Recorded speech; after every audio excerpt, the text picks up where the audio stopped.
நம்ம ஒன்று ஒன்றா போக முடியும். வரமாட்டான் வரமாட்டான் வந்தால் நீங்கள் சொல்லுங்களேன். வரமாட்டான் வரமாட்டான்னு சொல்கிறான்ல ஆணித்தரமாக. அது எமகண்ட ராகு காலமாக இருக்கும். சனி வரையில் வருவான். சனி செவ்வாய் ராகு காலம் அந்த 3 தான் வருவாங்க. ஹாஸ்பிட்டலுக்கு யார் போவா? அந்த நோய் இருக்க டயத்தில் தான் வருவான். மிச்ச டயத்தில் நல்ல வரையில் வரமாட்டான், நல்ல டயத்தில் வரமாட்டான். எதுக்கு வரமாட்டான்னா அவங்களுக்கு இந்த ஆக்னியமும் துரியமும் அப்போ தான் அவனை உங்களுக்கு பிரபஞ்சம் வந்து உங்களுக்கு கரெக்டாக கொடுக்கும். இப்போ இயல்பாக இருந்தது வேற, இந்த ஆக்னியும் துரியம் இப்போ நீ சொன்னீங்களே அந்த பஸ்ஸில் போகல திடீர்னு ஓப்பன் ஆகுது அப்படின்னு, அப்படி அந்த டைமிங் வர நேரத்தில் தான் அது வேலை செய்யும். புரியுதா? ஒரு ராகு காலம் இருக்குல்ல, ராகு காலத்தில் வந்துடும், ஓரையில் வராது. ராகு காலத்தில் ராகு புத்தியும் கேது புத்தியும் வச்சு நம்ம கணக்கெடுத்துக்கலாம். இப்போ ராகு காலத்தில் ஒருத்தன் வர்றான் அப்படின்னா அவனுக்கு ராகு தசா புத்தியாக இருக்கணும், இல்லை ராகு கேது பிரச்சனையாக இருக்கும். ஓரை பார்க்கக்கூடாது. யமகண்டமும் ராகு காலத்துலையும் ஓரை பார்க்கக்கூடாது.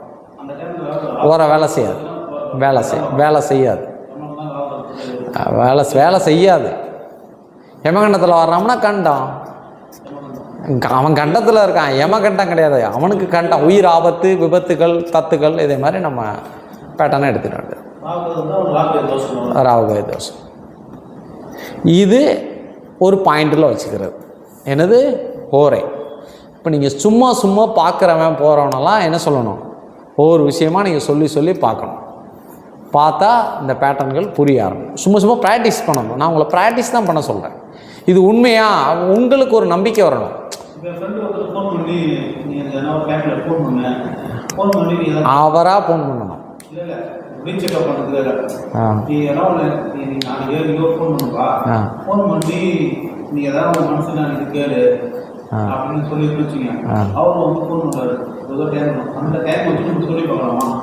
பழிக்காது. அப்படி நம்ம பிரபஞ்சம் கொடுக்கும் உங்களுக்கு. ஒருத்தன் வந்து உங்கள்கிட்ட வந்து ஃபோன் பண்ணி இந்த மாதிரி மாப்பிள்ள எனக்கு ஒரே கஷ்டமாக இருக்குது அப்படின்னு சொல்கிறான் அப்படின்னா, அந்த ஓரை சனி ஓரையாக இருந்தால் அவனுக்கு கடன் பிரச்சனை, நோய், ஹஸ்பண்ட் ஒய்ஃபாக இருந்தால் சண்டை வம்பு வழக்காக இருக்கும். செய்வனே அதில் வரும்.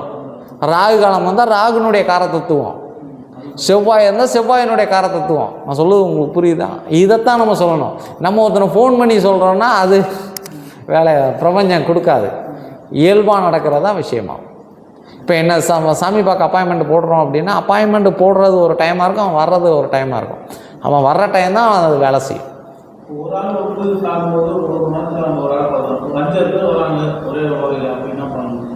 எந்த ஒரே அந்த உரையில் தான் அவங்க வருவாங்க, மாறி வரமாட்டாங்க. அதை நான் தான் நண்பா, நான் உங்களுக்கு சொல்கிற விஷயம் என்னென்னா, நீங்கள் செக் பண்ணி பாருங்கன்னு சொல்ல. செக் பண்ணதுக்கு முன்னாலே நான் பொய்யா கூட சொல்லலாம். நீங்கள் செக் பண்ணி பார்த்தா தானே உங்களுக்கு தெரியும். நான் சொல்கிறேன், நீங்கள் சொல்லுது நான் உங்களுக்கு புரியுதா? ஒரே உரையில் 3 பேர் வந்தாலும் அந்த பேட்டர்ன் தான். 3 பேருக்கு செவ்வாய் தோஷம் இருக்கும், 3 பேருக்கு ராகு இருக்கும். அவன் முதல்ல நீங்கள் உட்காருங்க. நீங்கள் முதல்ல நான் கொடுக்குறதே வந்து இது ஒரு புள்ளி பாயிண்ட்டு தான். இது ஓரையை வச்சு நம்ம மாந்திரிகம் ஓரை பட்டு படித்தா போதுமா உங்களுக்கு? இது ஓரை ஜோதிட சார்ந்தது பிரபஞ்சத்தினுடைய. நம்ம மாந்திரிக கிளாஸுக்கு போவதுக்கு முன்னால் நீங்கள் ஒரு மாந்திரிகர்னு காமிக்கணும். அப்போ 4 பேருக்கு சில விஷயங்களை நான் என்ன பண்ணேன், இப்போ 1 வருஷம் 1.5 வருஷத்துக்கு இந்த கிளாஸை கொண்டு போயிட்டு கடைசியில் உங்களை சாமி பார்க்க நான் வைக்கணும். அதுதான் ஒரு குரு தீட்சை கொடுத்து பண்ணுவாங்க. நான் அப்படி செய்தேனா?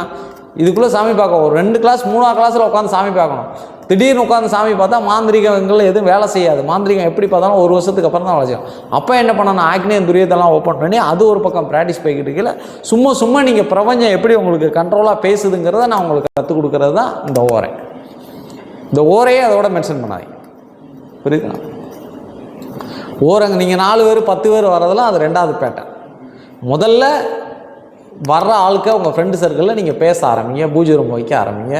நீங்கள் வைங்க. வச்சதுக்கப்புறம் சரி சப்போஸ் ஒரு ஆள் வந்துட்டார், நமக்கு ஒன்றும் வேலை செய்யலை, கொஞ்சம் பயமாக இருக்குது அப்படின்னா டக்குன்னு ஒரு ஹெட்ஃபோனை வச்சுட்டு எனக்கு ஃபோன் பண்ணணும். என்ன பேருக்காரன் முன்ன உட்காந்துருக்கான்னா நான் அவனுக்கு துல்லியமாக அவன் தலையில் தடுத்து உங்கள்கிட்ட ஹெட்ஃபோன் மூலிமா. ஸ்டூடெண்ட்லாம் அப்படி தான் நடந்துச்சு. முன்ன உட்காந்துருக்காருன்னா நான் அவருடைய ஜாதக லிஸ்ட் எடுத்து உங்களுக்கு நான் சொல்லிடுவேன். உங்கள் பேர் வயசு கேட்டால் அதுக்கப்புறம் நான் பேசிக்கிறேன், நான் பார்த்துக்குவேன். நான் உங்கள்கிட்ட சொல்கிறேன், நீங்கள் சொன்ன மாதிரி சொல்லிக்கிற வேண்டியதான், அவ்வளோதான். வேறு என்ன இருக்குது? இது பெரிய விஷயம் இல்லை. எதுக்கு இதெல்லாம் நான் உங்களை சாமி பார்க்க வைக்கணும்னு சொல்கிறேன் அப்படின்னா, எந்த ஒரு குருமே என்கிட்ட நீ மாந்திரிகம் படிக்கணும், அதுக்கப்புறம் தீட்சை வாங்கணும், அதுக்கப்புறம் தான் என்ன பண்ணணும், சாமி பார்க்க உட்காரணும், அதுக்கப்புறம் தான் பூஜை பண்ணணும். ஏன் நமக்கு அதுக்கே வேலையே இல்லை. அடுத்து உட்காந்து சாமி பார்க்க ஆரம்பிச்சிடணும். கரெக்டாக பார்த்தா 2வது மாதம்லாம் யாகம் வளர்க்கறதுக்கு உண்டான வேலையை ஆரம்பிச்சிடணும். 3ஆம் மாதம்லாம் பயங்கரமான பூஜைகளுக்கு இறங்கிடணும். அதுக்கு இறங்கிறதுக்கு முன்னால் நம்ம ஒரு சாமியார் அப்படிங்கிறத நீங்கள் காமிக்கிறதுக்கு உண்டான பயிற்சி தான் இது. இப்போ இது வரைக்கும் எடுத்தது எந்த டவுட் இல்லைல்ல. ஏன்னா நம்ம பழைய கிளாஸே என்னை பொறுத்தவரை இருந்ததுன்னா டைமிங் வந்து ரொம்ப வேல்யூவானது. பழைய கிளாஸே சின்ன சின்ன டவுட்டுகளை தெரிஞ்சுட்டேன். ஓர அதை நான் உனக்கு நான் பேட்டர்னில் சொல்கிறேன். அதை நான் அந்த டைமிங்கு காலையில் 6 to 7 எது இருக்கோ அதுதான். இன்றைக்கி என்ன கிழமை, திங்கக்கிழமை 6 to 7 சந்திர ஓரை. அதுலேருந்து அப்படியே ஒரு பேட்டர்னாக வரும். 1 to 2 சந்திரன், 8 to 9 சந்திரன். அதுக்கு மேலே நைட்டு ஓரைகள் வேலை செய்யாது. அதை நான் உனக்கு அது தெளிவாக வரும். அந்த ஓரையினுடைய அந்த புக்கை உனக்கு அனுப்பிச்சி விட்றேன். அந்த ஓரை கார்டு உங்கள்கிட்ட இருக்கா?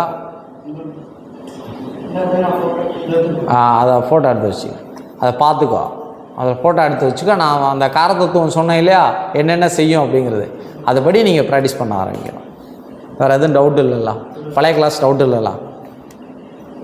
இப்போ இந்த அடுத்து நம்ம என்ன பண்ண போகிறோம் அப்படின்னா, சகுன சாஸ்திரம், நிமித்த சாஸ்திரம்.